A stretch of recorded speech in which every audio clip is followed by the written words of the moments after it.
දවසක් රෑ බඩගිනුණු නාගේ කෑම හොයාගෙන පඩුමඩුවකට රිංගුවා. එයා බිම දිගේ ඇදිලා යද්දි අත්වැරදීමකින් එතන තිබුණු කියතක් උඩින් ගියා. කියතේ මුවහත් දාරට නාගයාගේ බඩ පොඩ්ඩක් කැපිලා ලේ ආවා. නාගයා හිතුවේ මේ කියත මට පහර දුන්නා කියලා. කේන්තියෙන් පුපුරපු නාගයා ආපහු ඇරිලා වේගයෙන් කියතට දෂ්ට කළා. ඒත් උනේ නාගයාගේ කට තුවාල වුණ එක විතරයි. Tamanට පරාජය වෙන්න බෑ කියලා හිතපු නාගයා අන්තිම උත්සාහය විදියට කියත වටේ එතිලා මුළු වෙර යොදලා කියත පොඩි කරන්න හැදුවා. එයා තද කරන තරමටම කියතේ දාරවලට එයාගේ ශරීරය කැපිලා ගියා. ටික වෙලාවකින් නාගයා එතනම මැරලා වැටුණා. ඇත්තටම කියත නාගයාට පහර දුන්නේ නෑ. නාගයා මැරුණේ එයාගේ කේන්තිය පාලනය කරන්න බැරි වුණු නිසා.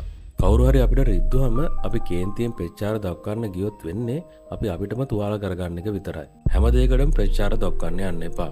සමහර වෙලාවට ලොකුම ජයග්‍රහණය ලැබෙන්නේ සටන් කිරීමෙන් නොව අත්හැර දැමීමෙනි.